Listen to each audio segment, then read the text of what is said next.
Okay, let's talk about I am interested in the truth. Let's talk about September 27th when your agent checked in. And why would I waste my time? We're not, don't try to deter. Don't try to deter the fact. I'm not deterring anything. I'm asking you who you are. Okay? I love this. Okay, I love this too. The next one. When you, I am? Yes. What about when you... You were already wrong on the first thing. How about when you got what about on September 27th, when your agent, Tony Burton, yes, and 2 weeks before the Hogan sex tape was released to Gawker, your agent sent you Gawker's address to send the tape. You asked him. Nothing yet. On September 27th at 4:54 p.m., you asked your agent. Nothing yet. You asked him nothing yet. And then he replied. What was that about? In his reply, it was obviously about. You're making an assumption what you think you know what it was about. And you're making an assumption. Within 1 minute, you can't he said, A.J. Valerio, care of Gawker, 210 Elizabeth Street, New York, I'm where to send the tape. So you're telling me 2 weeks before Gawker got the tape, and your agent gives you the address, you didn't send the tape? I've never sent the tape. You got the address from your agent to send the tape? You have no idea what that was about. Okay, what else were you going to send to Gawker? You have no idea. You're just lying. You act like a tough guy on the radio all the time. Say you're going to tell the truth. I'm being as nice to you as I can, and you're wrong, but you don't want to admit it. So I don't know what more you want me to do. Are you admitting that you got the address for Gawker from your agent? I don't.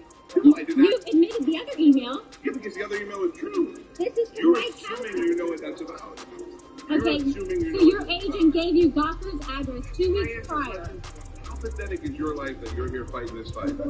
How pathetic is your life that you are My life is not pathetic. Turn around and look at these people. Turn around, turn your camera around. These people are here to see me. I don't give you that you don't have permission to film me anymore. All right? So we're going to stop this. How pathetic is your life that you're here fighting this fight? Honestly, how pathetic? My life is not pathetic. Turn around and look at these people. Turn around, turn your camera around. These people are here to see me. I don't give that you don't have permission to film me anymore. All right? Stop this.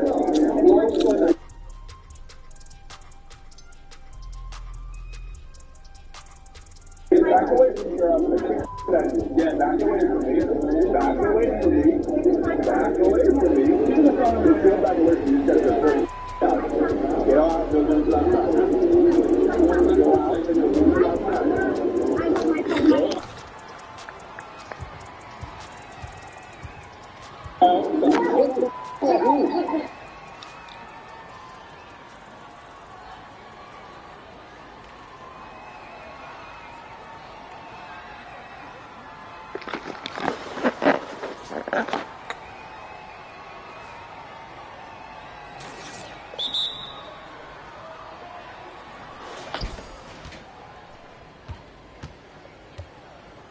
Who's watching him?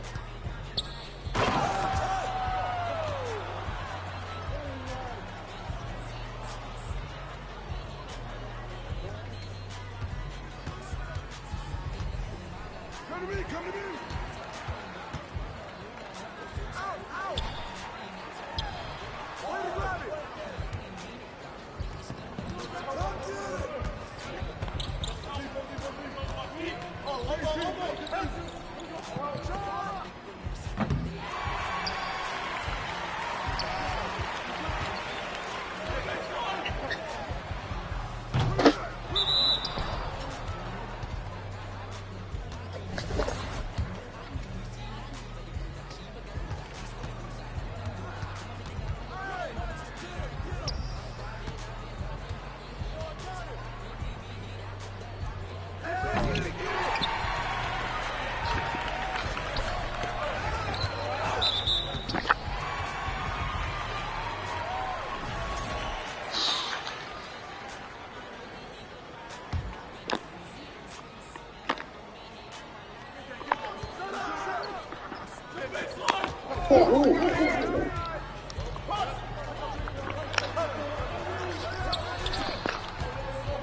So then Jim Ross sat down with Kenny Olivier about his Uncle Don. The fuck? Which apparently now he still feels like Don is still an uncle, but he's not as nice as Uncle Larry. When Olivier speaks, you realize why he's never going to make it. As the big star, the major star in wrestling, the great, he may be the great artist that people have deluded themselves in their mind on, you know, in the Tokyo Dome and in this little setting here, but he's never going to be Cody Rhodes because he can't talk. He sounds like a complete bag, and that was heavily edited. That was all tight, like non-stop. Our UK was edited in a fucking mixmaster. It was cut to ribbons. But he sounds like a douchebag, and he says nothing in an interesting way, and it sounds like he cares little about what he's talking about. And in this one, he explains how Don Callis is not his family, but did nice things for him, and then says, well, you can't choose your family. Yes, you literally did, because he's not your family. That's what you just said. Well, because they were cutting it up, that, you know, they were trying to make it make sense, but he was not mad. He wants to move on from this, not get even. This is what he's saying before the shit goes down. Because believe me, in every segment of this program, the shit is going to go down. But he wasn't mad at the heel's betrayal of him. He went, I'm going to move on. You know, I'm still because I just need to get past this. What kind of fucking pussy, dickless, ballless, gutless, fucking babyface wrestling hero gets betrayed by the goddamn heel and wants to move on? It was like, he stabbed in the head with a screwdriver. He said that. He said, well, he did stab you in the head with a screwdriver. I just want to move on. So how can... I mean, it's almost like they're trying on purpose to bring the joke to life. That Punk said, I'm sorry, that, you know, you're the only people softer than you are the fucking wrestlers you like, and they are out there in a contest to prove that they are the softest people on earth. And so he wants to move on, not get even with the family member that stabbed him in the head with a screwdriver because he's a fucking gutless douchebag. But then here comes Don Callis. And as he comes in and says about 3 words, Gin and Juice come in from the back and Masonville in this giant, you know, the stadium they have down there.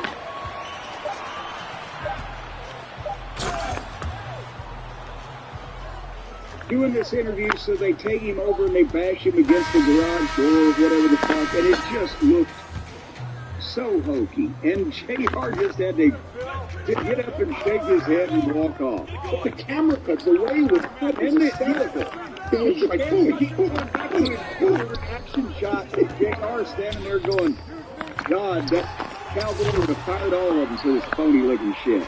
And the best thing is, because it's in an empty arena, you get a lot of, yeah, they're making their own sound effects.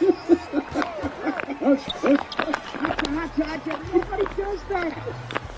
That was some Bruiser Brody shit. Harley Race used to go when he was in the ring calling spots, but you don't do it in the goddamn fight in parking lots.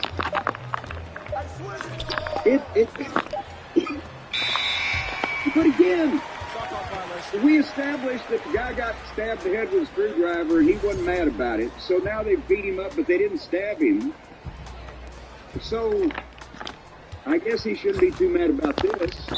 Whoever edited this needs to go work for Adult Swim. It was hysterical. The way it was cut just made it into a comedy segment.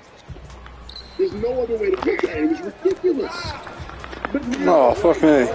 Because again, instead of getting Gin and Juice FTR 3 out of 5 falls, or whatever would have been a classic wrestling match that would have torn Wembley Stadium apart, we're getting FTR against the Buckaroos, and Gin and Juice are tied up with these fucking creatures and their childishness. So there we go. You know, this was the episode where beyond Punk, everything that has been enjoyed.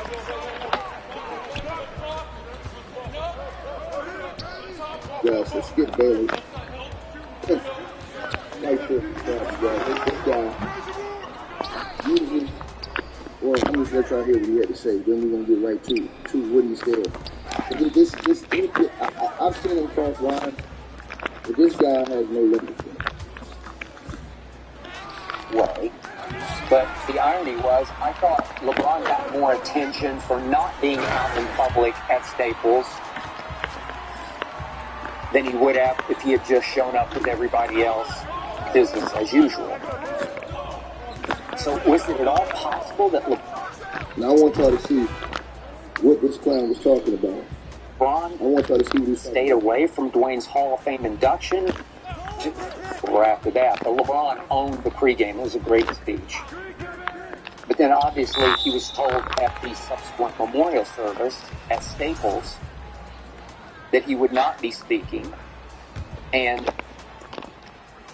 a big deal was made out of him staying sort of off camera behind the scenes, out of sight at Staples. Presumably because we were told that he was just too torn up to be out in public. It also might have been because he knew he could not compete for the spotlight with the biggest name who was there, a man who was scheduled to speak that day at the memorial service. I'm talking about the greatest player ever, Michael Jeffrey Jordan.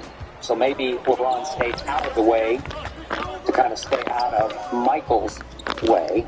This dude is an absolute dirtbag, man. I mean that because why would you use Kobe Bryant passes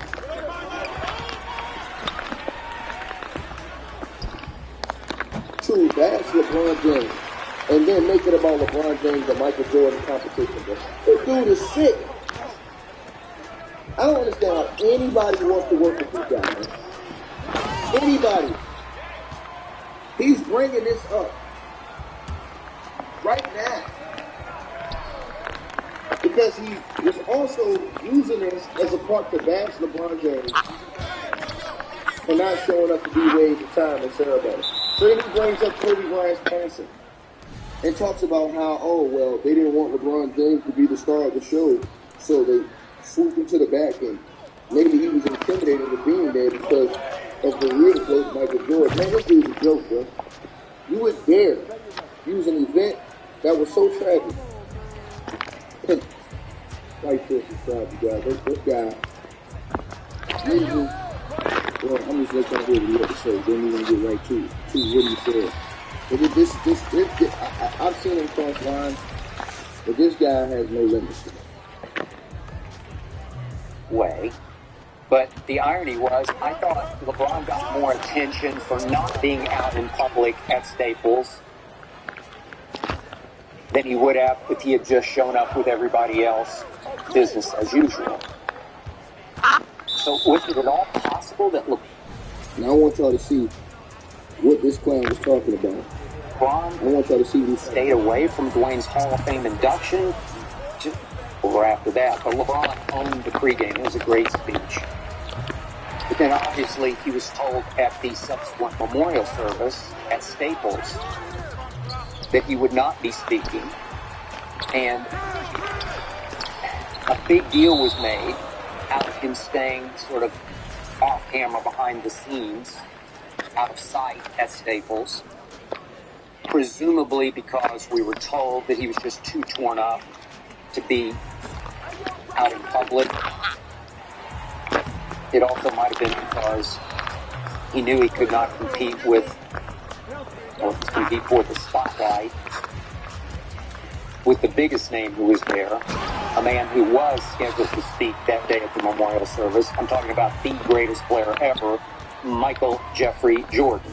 So maybe LeBron stayed out of the way to kind of stay out of Michael's way.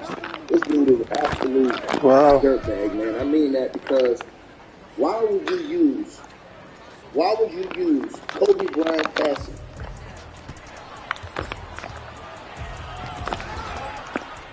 to bash LeBron James and then make it about LeBron James and Michael Jordan competition? This dude is sick. I I don't understand how anybody wants to work with this guy, man. Anybody. He's bringing this up right now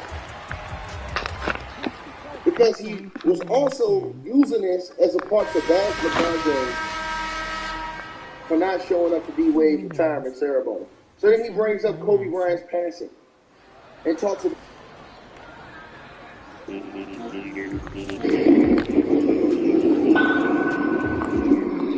Rolls off with my teeth.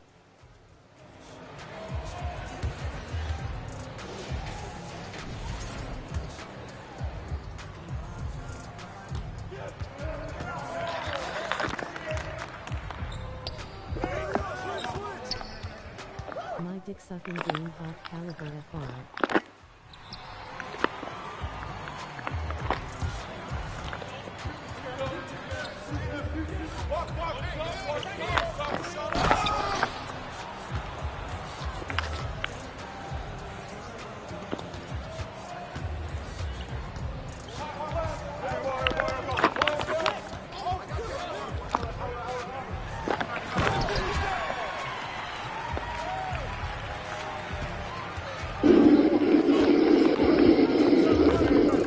What's up, Ringside Collectibles, WrestlingFigs.com. Charlie Saxon here with the WWE Hall of Famer, Hulk Hogan. What's up? My bad, brother. Brother, how you doing? Good, man. Great to see you. How you enjoying Comic-Con so far? It's awesome. They still treat me like I'm the champ here. I mean, I hit the doors this morning, and thousands of people started screaming Hogan. I was looking for the belt. I forgot I'm not the champion. It made me feel like I'm still the man, you know? Well, Hulkamania was definitely running wild at the Mattel panel this morning, where they showed the brand new.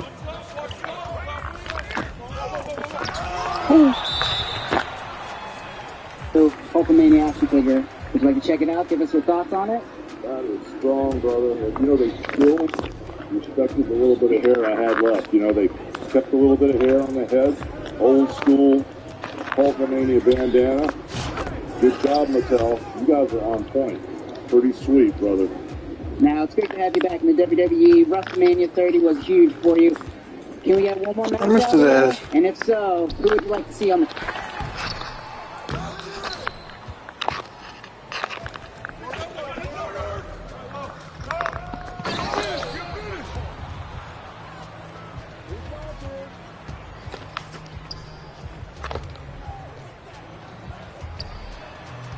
Can we get one more match out of you? And if so, who would you like to see on...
Can we get one more match out of you? And if so, who would you like to see on the current roster?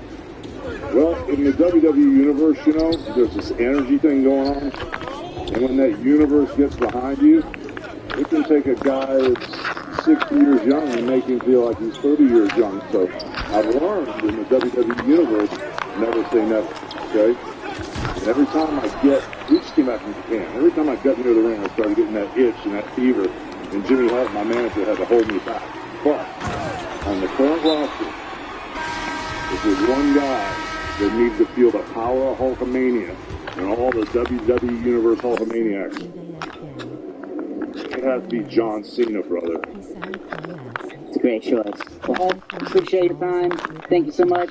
Wait. You didn't ask me about beating up Vince McMahon. I didn't. I'm so sorry. Man, he was going to be next on the list. Vince McMahon, and then I was going to drag that old Stone Cold Steve Austin out of the cobwebs and beat him up too, man. Don't get me started, brother. His hit list has already started. Oh, yeah. Would you like to face the icon Sting now that it looks like he's about to be coming back? Well, you know, this really hurts me. Because in the late 80s, when Hulkamania was at a fever pitch, I tried to face him down to the WWE. He just hid down south. And then, in the early 90s, when I went to the dark side of Hollywood, I had a great time beating Sting up in the WCW. Then when I came back to the WWE, I tried to reel him in again and bring him back so I could beat him up in New York City. And all of a sudden he shows up today. How convenient that the Stinger shows up in Hulkamania territory. So you know what, brother? You keep bringing these things up, I might beat on you a little bit. Oh, no. Like your Sting, just to get warmed up. Oh, no. You just keep taking me on. Oh, no, I'm sorry, Hulk. Never again. Boy, you could be in a lot of trouble. Sorry. Take that face paint off. Let's see what you really look like. Not very pretty, Hulk. Oh, keep it on. Well, Hulk, we appreciate your time. Oh, just as intimidating as you are in real life. Awesome, buddy. Thank you, man. Thank you. Appreciate it. Appreciate it, dude. Thank you.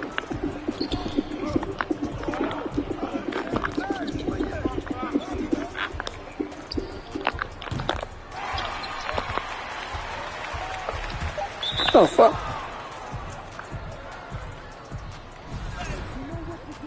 You know, for 15 years, I have been chasing an interview with Hulk Hogan. I can't believe the day is finally here. Hulk, what is it like to be back in Toronto? This had so many great memories for you. Well, brother, the first thing that you need to know is the reason you've been put on the back burner is I've had people chasing me for 30 years trying to get an interview. Johnny come lately, guys, just because you got a Hulkamania shirt on, brother, doesn't mean you're wearing the red, yellow Hulkamania costume. But anyway, brother, coming back to Toronto is unbelievable. You, all my fans, everybody that comes to all these things in Toronto, they still treat me like I'm the champ, brother. So for me to be here in Toronto, I feel like they're cheering. Why the fuck do I do that shit? I feel like they're cheering for me again when I fought the Ultimate Warrior. It's like nothing's changed. If you fast forward 20 years, the people here still treat me like I'm the champ. It's really cool to be here. I was at both of those WrestleManias. Hulk, you're back on TV now. I know that you're a big John Cena fan. Can you give me a lay of the land for the WWE right now? Who do you like? Who do you dislike? Who's the Hulk for backing? Well, you know, at the end of the day, you know, the crowds have gone into all these crazy chants, like over in Europe, like Cena sucks, or we the people, or you still got it. You know, so for me, I'll never say John Cena sucks, because at the end of the day, you know, whether you like him or don't like him as a wrestler, that's only part of the story. If you see behind the scenes, if you see what this guy's made of, I mean, you know, he's a good guy, brother, and he trains really hard. And, you know, for many, many years, I was the #1 requested celebrity for Make-A-Wish. Starlight Dalmatian Foundation. All these kids have special wishes, whether it be they've got an incurable disease or they're hours away from passing away. And John Cena never turns down a special kid that has needs. He never turns down a kid that is dying and on his deathbed, and the whole family is hanging on by a thread. So for me, you know, I can't say John Cena sucks, because I know who the man is, and he's much bigger than just wrestling. So as far as the lay of the hand in the WWE goes, John Cena's the horse, man. He's been carrying the company on his back. He's for real. I love him to death. You know, then you've got guys like Daniel Bryan, who had a huge break, and the people love him, and he just got injured. You know, the thing I'm having a real problem with is there's so much talent in the WWE. Everybody seems to be kind of held down by the authorities. You know, Triple H and Stephanie have got their priorities way up on the totem pole compared to what the fans want. So for me, I'm laying back in the shadows, waiting for my chance. You know, who knows better on how to go against the authority than Hollywood Hogan? Nobody. I've gone against Vince McMahon. I've fought wars. I've gotten Vince's face at WrestleMania 19. You know, I've been in the ring with Triple H. You know, I've dazzled Stephanie McMahon with football. I'm just waiting for my chance to grab Cena, grab the troops, and show these guys how they can move efficiently against the authorities. I gotta tell you, I have so many favorite Hulk memories. You know, you've already touched on so many of them. Tell me, at the end of the day, is Hulk Hogan a babyface or a heel? Because I like both. I mean, I gotta tell you, I'm partial to the heel. I really am. Well, there's a little bit of Hollywood running through my veins. But, you know, the red and yellow has etched, you know, my legacy in stone. When I turned into Hollywood Hogan, the fans, you know, they were so loyal, they cheered me instead of booed me. And so, you know, it's hard to, I mean, I can switch gears in a heartbeat, man. If Triple H was to throw a sucker punch in my direction, I could pull it for a brass nutshot and beat him with a punch. But I can go either way. It depends on the climate, the attitude, and the situation. Now, my final note, Hulk, is I said if I ever got an interview with you, I would pose with you. Can you teach me one of these, like, famous Hulk poses? It would make a dream come true. When you see me point up there, I'm pointing to the top rafter, and that means the arena's full, and that's where the money's at. And then when you put this arm up, that means you're going to carry it all the way to the bank. This is where the money's at, and we're carrying it all the way to the bank. So do that. Okay, here we go.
What?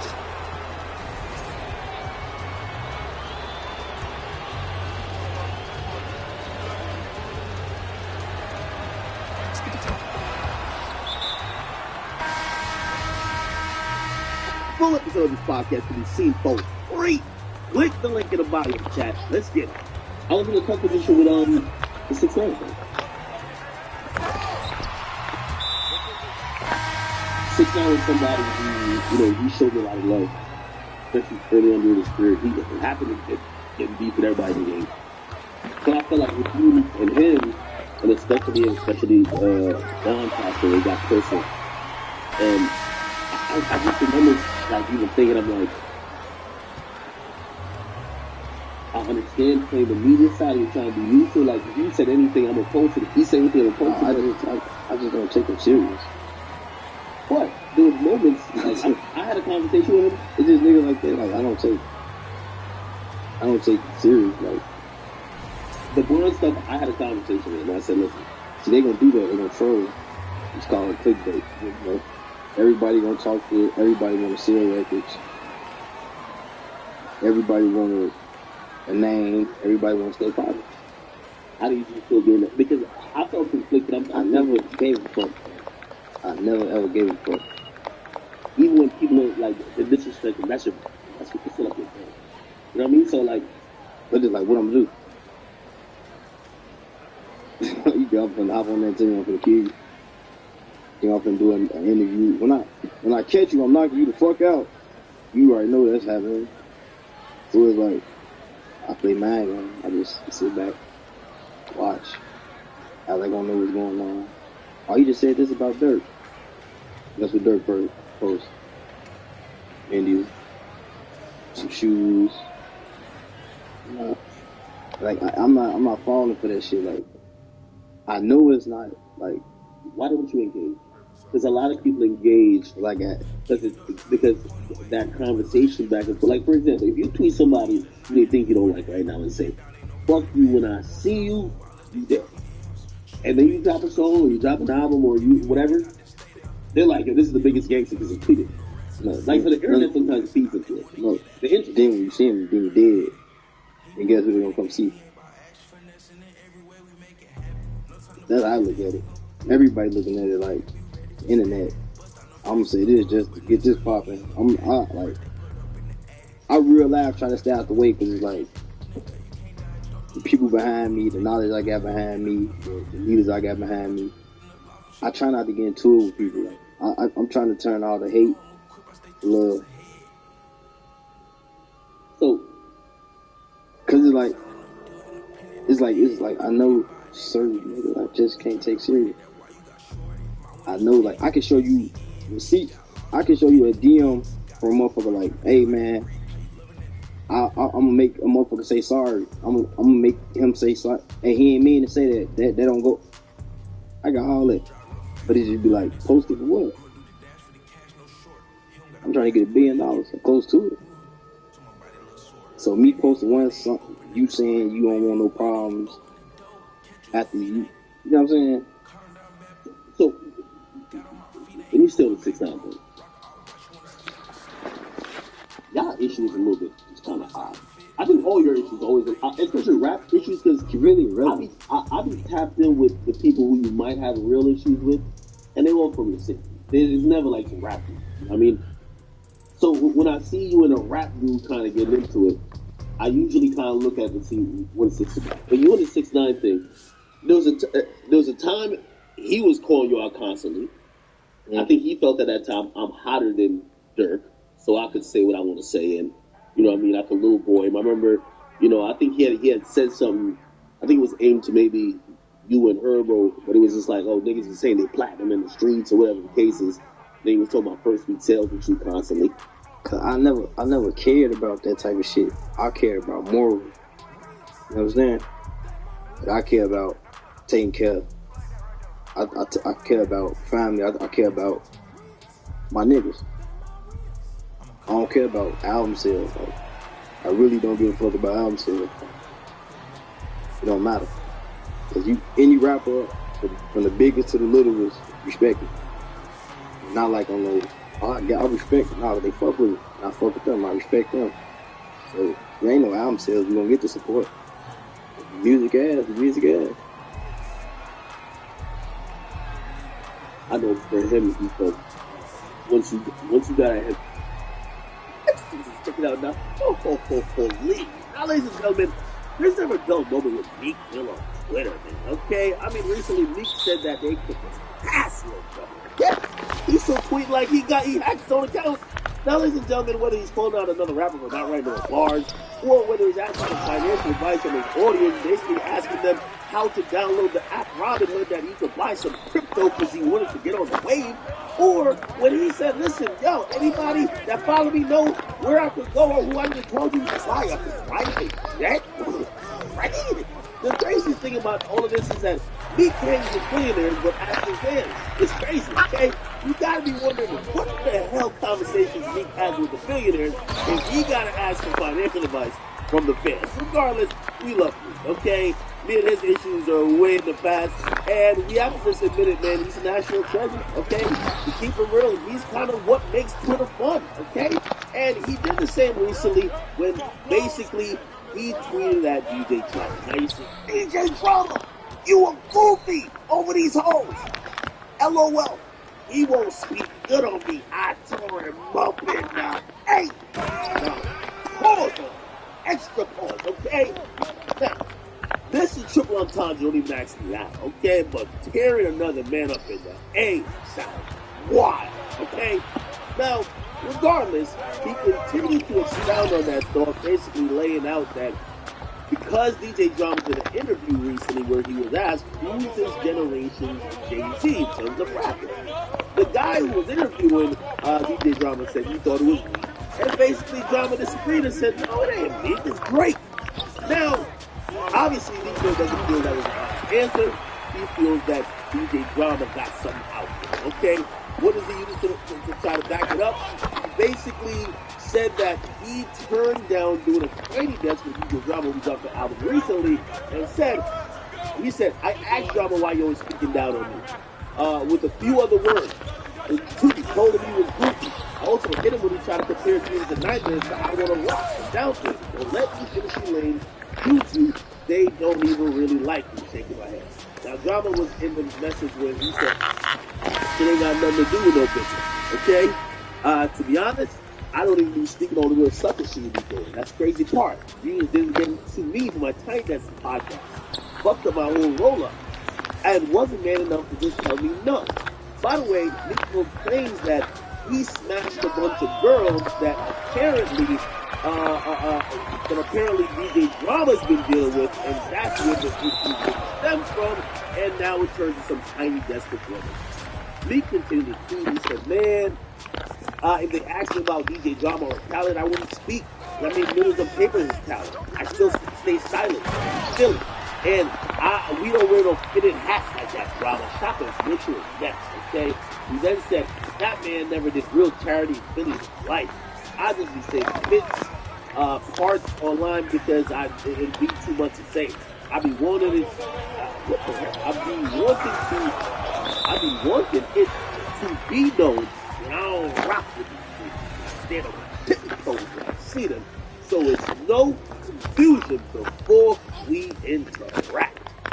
Drama queen over these females. Okay, that he said, this is a mistake, you can make this game like sex. If you want females, don't spend the try to destroy you quietly, or find out ways to dislike you. Y'all can keep them gals that like my family and friends more. It's sad. He said, man, I'm the new generation. Nothing can be hold. Laid all this shit out there. You gotta make your own movie out there. That's that nigga Itis who you hold. I respect that highly. Can't be redone. Drama trying to divide and conquer. There's no females, but me thinks that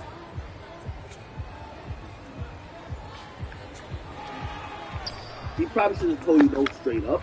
However, I just believe that now that we know all this stuff, I agree with your premise on the conversation we're having about the Drake and Luke thing when it comes to the recent generation of hope. But it seemed a little skewed now because y'all did have some bad blood. So you weren't as commenting on place of non-biasness. And all these text messages and group chats kind of aired it out. Somebody got their chick smashed, and then people thought there was slick shit being done either way. It's kind of ironic because these two were kind of in on the same side against Drake, and now they're ended up fighting each other when they're now both cool with Drake. I mean, god damn it, even when Drake supposedly was going to lose, he wins. Even when he not involved, he wins. Drake is over here sitting like, wait, the two niggas who conspired against me years ago is now fighting them themselves? Oh, hell no. And they over here fighting about me getting named as the generational hoe? Oh, my God. Drake gotta be licking his chops right now. However, Meek, man, listen, scramble that password one more time for the Twitter. Get off of there. The thing about Meek that also always never comes across great, it feels like he's a secret hater. I'm gonna tell you why. When he starts going on these Twitter rants, he'll say certain shit that you can tell he was feeling like that, not only over one situation, but this whole time. Like when you randomly said that man never did real charity in Philly in his life, you probably felt that for all this time and you were cool with it. Why didn't you tell him that? Why didn't you invest in it private? Why were you friends with him at that point? When you just explode and say all this in a public outburst, it makes it... So Elliot, man. Are we Graham time? Okay, so It's 11 o'clock. We're one of the rare people that we can speak to Aubrey at times. Yeah. Oh, God, great. It's 11 p.m. the driving force of hip hop culture. Let's just say what it is. He's the number one guy. You're the number one guy. This could be a Drake Stand podcast because we love Cole, we love Kendrick, but me and Big Ag agree on one point. Drake's the guy. Drake's been the guy. My God. For over a decade. My guy, come on. It's unprecedented in hip hop. It's Drake. It's never been done. Okay? He hasn't retired. He's still omnipresent. I didn't love the dance shit. I didn't love Nevermind. But hold on, though. I want to go back to it. He's still the fucking guy. And I want to give you credit. I want to lay this out perfectly. All right. I'll let you do your show. I posted late on, obviously the weekend. Rolling Loud is going on. By the way, I actually am mad I missed. I went to the last Rolling Loud Miami. And by the way, I see you there putting the work. I'm like, yo, this thing is putting boots on the ground. I'm like, yo, I started looking up. I'm like, it's ironically, so much of Drake lines happen to be like the caption of my life, but it was like, yo, they'd say I'm falling in love, who I needed, and I'm like, yo, the moment you saw that list, like, you been going crazy, and I'm like, this guy's a roller. Okay, cool. I see the clip where you and Trippy, and I'm like, all right, bet, I gotta post this. I posted the center. You posted or your team? I posted. You posted? Oh, yeah, I actually where we're gonna go. Okay, gotcha. So, like, somebody submitted it. Yeah, of course. Okay, so then, everyone hits me, Drake responding. And I'm thinking, like Drake is probably responding to something trippy, of course, maybe something with a question. And it felt like Drake wanted to get one off at you. Drake was like, yo, LOL. Like, do you remember that exact comment? Where were you when you see that? I was on the set of Rolling Loud at the setup we had. We were doing interviews and shit. So I was sitting there, I look at my phone, and it's just blowing up. Everybody's blowing up in my phone, and that's why. And I think I tweeted something like, "Okay, cool." Yeah, you did. You did. So corny, and I slammed my phone. I was just like, "Yo, he's going in on me. Like, he really went in on me. Like, oh shit!" Like, backstage on the biggest Big Ag stage. I was like, "Oh shit!" Called you did an interview with Ten Toes, Wilson.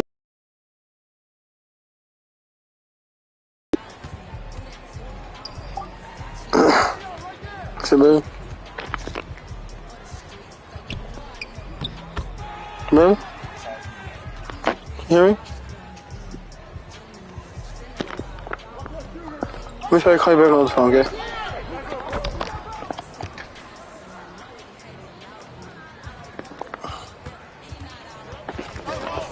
Yes, Jules run up in there. She just didn't love that, but she thought it was funny. But I was like, Jules. So I started thinking about that, and I was like, okay, is there a layer to peel back? And I guess this is where really you got to give me the context, because I don't get it.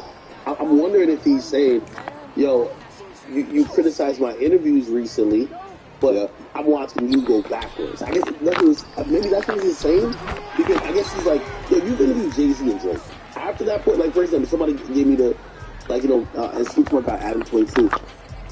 They're like, yo, the difference between your platform and his platform, he'll just get it out anybody on his show. Yeah. And at this point, I do have to curate it a bit because I've been associated with some bigger acts. Now, when people look at me, they want to be like, oh, he's sitting with the guy. Not, who the hell is this? Mm-hmm. So, no, and now, granted, that's not what Trippie read, because Trippie is a huge fucking artist, but you're the only guy that I know that I've interviewed, like, some of the, like, multiple interviews with Drake, Jay, like, you're kind of the standard of, yo, when I'm talking to you, this is like, we just did one with us, Sauce Walker, and it's like, he's like, this is important to be like this.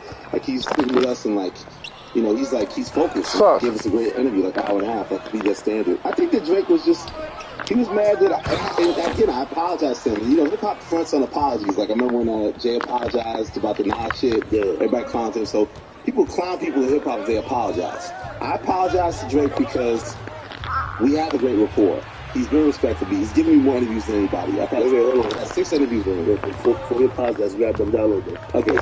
Paint the picture first? You want to paint the picture? Because when I first seen what you had said, that seemingly was responding to, even though he responded back to the interview. I felt I had said something kind of similar recently. I was like, hey, yes. Let's go to that bigger point. The bigger point is, hip-hop has a pattern of culture where we want validation from outside our culture. Exactly. It's like Salt and Pepper, Rolling Stone cover, and you try to get a vibe cover at the same time, and, it's disrespectful to us.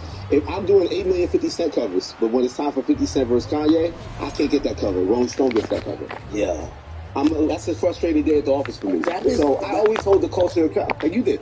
We hold our heroes accountable because it's like, you want that outside look. You want to sit with ESPN. You want to see what about our platforms, our stage. So yes, it comes from that place. But I've had those conversations with like a Jay at times, and we've had our fallouts about it. And like, why are you doing that? Why aren't you doing this thing? Or why don't you do something for the culture? Like this side of things also. So I've always been that person behind the scenes, but Drake and I built something to the point where I should have at least let him know my feelings before I aired it out to the public. I should have owed him that respect. Running the rig by myself. And I owed him that. So that's why I was wrong. I think it's good. Listen, different show you too. And I deleted that one, so that one's missing still, but the Yachty one, and Yachty forgave me, shout Yachty. And I also didn't like that either because, like, of course, 29 they struggle shit. Like, Yachty, I've had his battles with, like, not acceptance by hip hop and blah, blah, blah. So I don't want to be that old guy who's hating on Lil Yachty and because I think he's that some of his shit this year is some of the best hip hop out. I like the experimental shit he did, the rock joint he did. What's the strike record? The strike record is one of my favorite singles of the year. I think not really spoken about. I think Drake and Yachty, I think they have the music rapport. They do.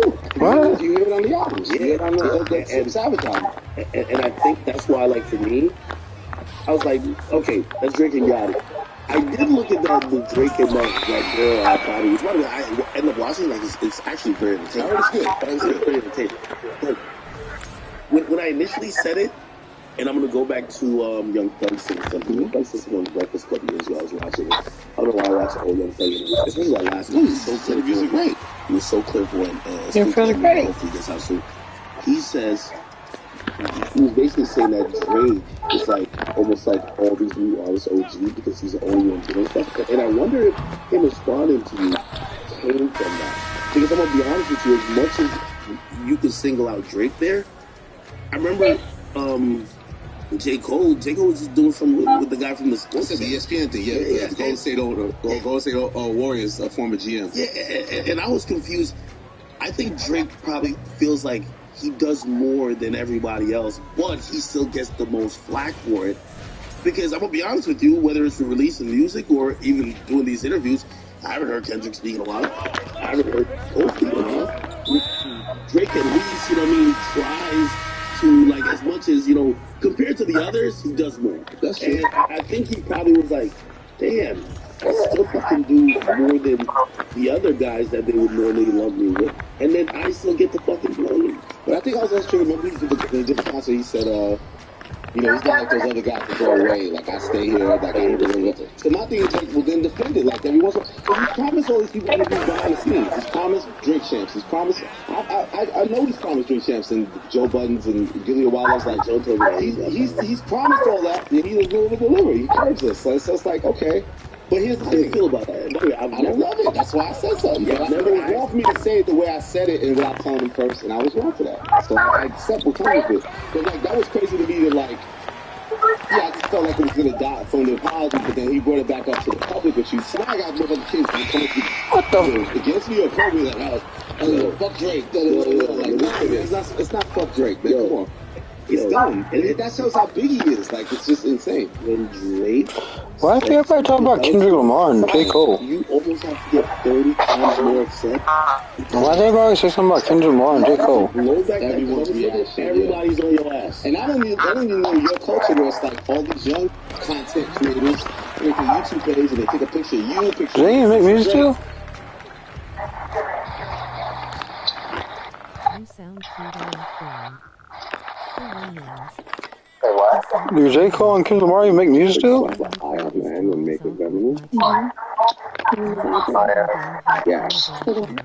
But like, That's rapping J. Cole and 2K.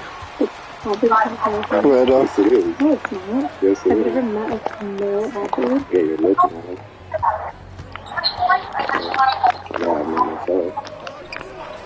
You don't even go by that because it's such a bad name. No, it's not true. It's just like... Why do you go by Drake? Because it's shorter. People with two syllables away, that's going to keep moving on, sorry. Larry. I go by Bob. It's crazy. please. That's crazy. I'll do. Yeah.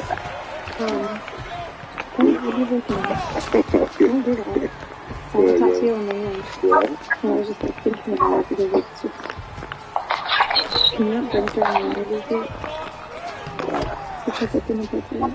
Like a nightcap. Okay. It's not like it. That's bad. Why? Get a real nightcap. I'm working hard. I'm here, like, my life is stressful right now. My life is stressful right now. I'm sitting here right now with sweatpants on, my hair tied back, and my face like I get where you, I get, like, I dunked on. Clearly, like, you That makes you feel any type of way. That does make me feel type of way. I can't really dunked on. But I feel like she was kind of like, and I'm not back. Okay, man. Metaphor. But, because it's written on your hand. Would you spin by me? Spin by you? Would you spin by me? It's kind of washing my hands with my or something. Did that come in watch something by? Well, like, yeah, I guess, I don't know whoever related to you, probably. The word typo, but would I spin about you? Yeah. What do you think that means? I have no idea what. But, like, take, like. Would you spin? What does spin mean? Why would you do that? Would you spin about me? Yeah, what do you think it means? Would you sing a song about me, maybe? From Lincoln Red. It's like how you got possibly. Would you spin? Like you spin? Yeah. You spin me round. Spinning is like, I would like go around someone else and like do something for them for you. Like spin my head. I don't know. No, I just came on after this other one, and I can't change it right now. Freaking game. Oh my god. Can you spin about people? If like somebody like was, I don't know, like violated you, like would I go do something to them? Maybe, yeah. Depends on how close you are. Would you like expect your hands to like spin? This game does shit that makes me not want to play it. It makes me not want to play it. No, it's not. Like I'm saying, would you expect them to like defend you against another man? Not even you can spin by me. Why? I feel like it's just gonna use it for me the rest of it. So how would you want it really? Would you protect me? Oh, okay. That's really like chivalrous and like kind of like I feel like that's like something like some Rocky kind of a movie, you know, like. Do you listen to the spot? No. What type of movies do you watch? I'm more like a true crime. I like watching like murder.com. Why? I don't know. I just like things that are true. Murder fucking movies? Yeah, I don't know. They do. Let's watch some murder.com. She's trying to sound gangster. I'm saying hard, right? I can't really explain it. I think my dad, when I was younger, used to when I stayed at his house, he would like watch America's Most Wanted, and he would like just like shake his foot, like kind of do the thing with his foot, and then now I do it too. Like I sit and I watch like murder.com. I just like kind of. That's not him. Okay, well, it's a vivid memory for me. So. Shaking his legs. I'm just letting you know, like, that's why I associate it with. Does it come naturally to you, or do you just do it on purpose? It's come naturally. I feel like it's like a visual thing for me in my past. What you do? What is your dad do? Obviously, what's your dad's life is secret, so like, tell me something. What is your dad do? Dad does classes, okay. And like, what else? Like, that's all he does. Okay. Yep. He is he's not really making him. Why? I don't know. Well, I was like, speaking on like, I remember like, I mean, he's watching like. I've told this story before, but I just remember he did something to Snoop Dogg. Do you know him? Yeah, I do. Are you friends with him? My uncle. Really? Yeah. Oh, really? I'm not kidding right now. I mean, yeah. Like, He's like my OG, like, my uncle. Like, He's your actual uncle. Well, no, it's like... Why'd you call him your uncle? That's like what like black people do. Like, if a guy's like friends with my dad, he's like my uncle. That's what black people do. So, he's like an uncle to me. So he's friends with your dad? My dad helped him at some point as well? Mm-hmm. He was working in his brother's house, and then he was in his house. Bullshit. And, so he got like a referral? Yeah. From his neighbor? Mm-hmm. What year was this? What Snoop era are we talking about? Like, are we talking about like rich Snoop Dogg or like when he was just like... He was in the Diamond Bar. I don't even know what that is. I'm not sure if that. Oh, okay. I don't know what that is. So. It's not, it's in California. Okay. Yeah. England, California? He gave me that private tour. Shit. He just flew me there. He gave me that discount. England, California? And then we have him there. Did you say England, California? Yeah. Do you want that? No, not really. I mean, like, that's a cool memento. How much money do that? A significant amount. Yeah. In England, California? Could you buy? The Drake video isn't even on her channel anymore. It's on someone else's. I'm like not thinking about it. I wouldn't really even actually. Is it England, California?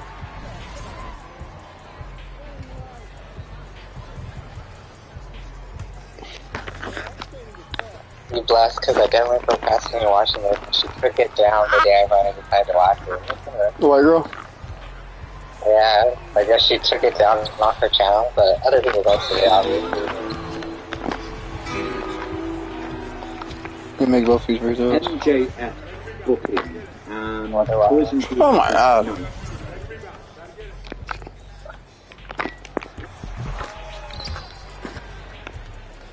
They had fallen out or whatever. Suppose I think, I don't know, who knows.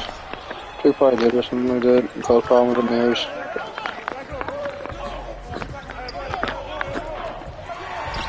So that's how with the FTR pin. Current AEW World Champion MJF. Shit.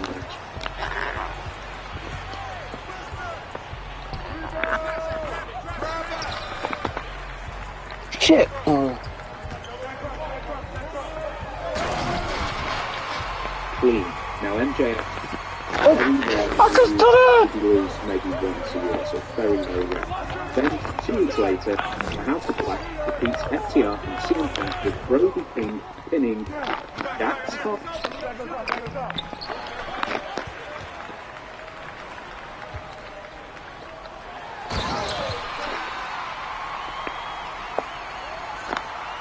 Well, what's this? Howard, clean. MJF is probably, yeah, to say.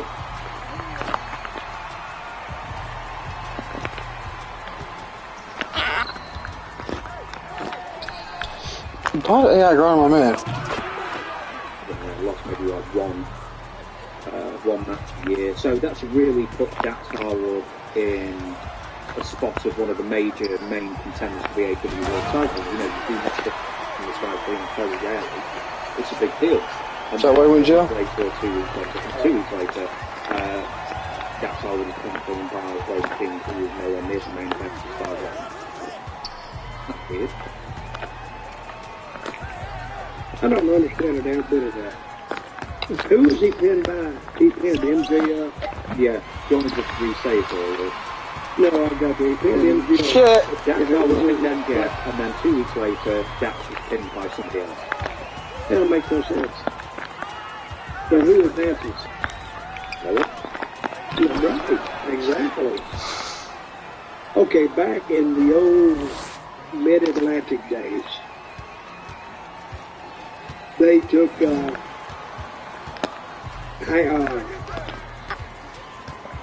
here again, my brain is failing me. Who's the guy that had the car wreck and almost died? On the local one, which one? Magnum TA? What era are you talking about? Oh, Magnum TA. What's that mean? Magnum TA. This is how they got him over. He would go in there and he would have like a little bit more 90-second matches. But when he put his hold or his move on him, he pinned up 1, 2, 3. They did the same thing with Goldberg.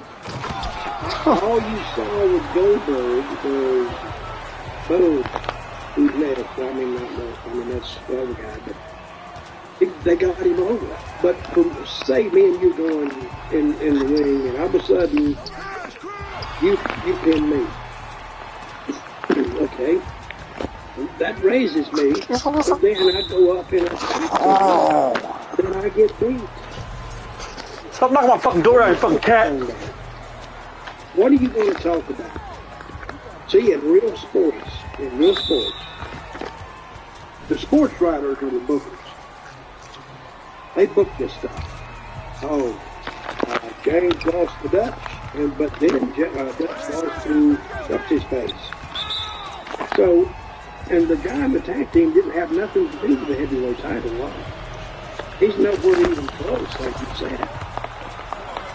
So, who advances out of that? I'd say, no, you said it right. Nobody advances out of that. Now, if they don't take an MJF maybe back against the guy, and he beats him again, now you work the angle. He gets up and beats some shit out of him. And then somebody comes in to help, and somebody else comes in, now at least you got him on a tag team. But you can still split them up. You've got to really focus on those two guys, and just spreading another guy in, I don't know how that helps anything. I don't even know how you would book that. If you have any interest at all. You do a three-way, but it doesn't fit. Because the guy and Dax Harwood are both tag teams. I don't know. Doesn't make sense to me. I wouldn't book it. It just make you want to set your hair on fire. Just think, this is like booking 101. It's like you make a contender, you make him strong, and then you beat him. Yeah, exactly. By a lesser talent. Mm-hmm. I'm not saying a lesser talent in actual talent-wise, but a less, yeah, right, in the fans' viewpoint. Because that's what you're booking for. You're booking for fans. So where's the heat here? There is none. There's something to be said for clean finishes, but look at what Collision is doing. 400,000 people? Between 400,000 and 500,000. Okay, but you saw WWE's ratings, right? Before, they were like a 1.6 million. Maybe sometimes they hit 1.7 million. Till they started concentrating on that bloodline, and then they come up to 2.6 million. So something is clicking because they're telling a intricate story, and it's all wound together. So when you look at it as a fan, you know all the stuff they've done in the past. But if you look at AEW, if you look at MJF, and who did he lose to with the WWE? And he lost to who? One of the tag team, Dax Harwood. Yeah. Oh, and then sorry, Dax Harwood then lost to Broken King. Yeah, and it makes no sense at all. So when you sit back, essentially. Yeah, when you sit back and you look at it and you say, oh, Hall of Fame fucking bucks out. Fuck the people have to see where this is going, maybe, or have a feeling that it's going somewhere. First of all, chemistry-wise, it hits on zero. MJF has a lot of potential. Dax Harwood, they might do something because they've both been pushed. And I would say I wouldn't have Dax Harwood lose to anybody if they want to make him. And maybe, I don't know. I'm going to have to plead, hey, I got it. In the legal field, I'm going to plead the no-no contender. Canelo contender. What is that? Look, I go down. Look. Oh, I don't know. You did this, didn't you? You did this. Yes, you did. It said, I will really F his brain up here. What the hell is following me? What the hell? I don't know. But no, that makes no sense. I would like to bring that up to Cornette, and he would say, what the hell are they doing? Name me one in the territory, one territory owner who also books full time. So it doesn't include Jerry Jarrett or Jerry Lawler because they split duties and half the year, I think. But can you name any territory owner who did this where they also booked every single show? I talked to my doctor. I talked to my doctor. So the time I talked to your doctor, I missed the screen. I think Vivaldi is right for you. Did you know Vivaldi has a copay savings program? You could pay as little as $0 for your first free prescription pill. I asked my doctor about Vivaldi. I got no time. That's my call. Fucking time out. Find out more at Vivaldi.com. See if you're eligible to save with the Vivaldi copay savings program.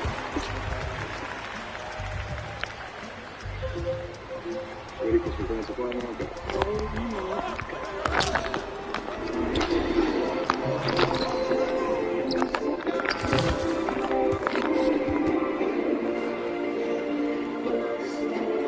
In the mystery and vastness of space, you go together.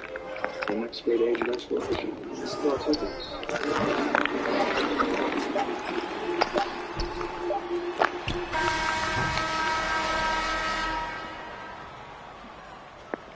Bulldog. Show. Bill Watts. Did he really? I know I thought Ernie Watts was the booker. I bet Bill Watts was the booker. But Watts had control. That's what I'm saying. I was there when he booked this stuff. And he would watch the TV and he would do the... Hey, I was there when he booked it though. Bill Watts was actually a pretty good booker. He knew heat. Yeah, me neither. Yeah, I was there. I was there when he booked it though. Motherfucker.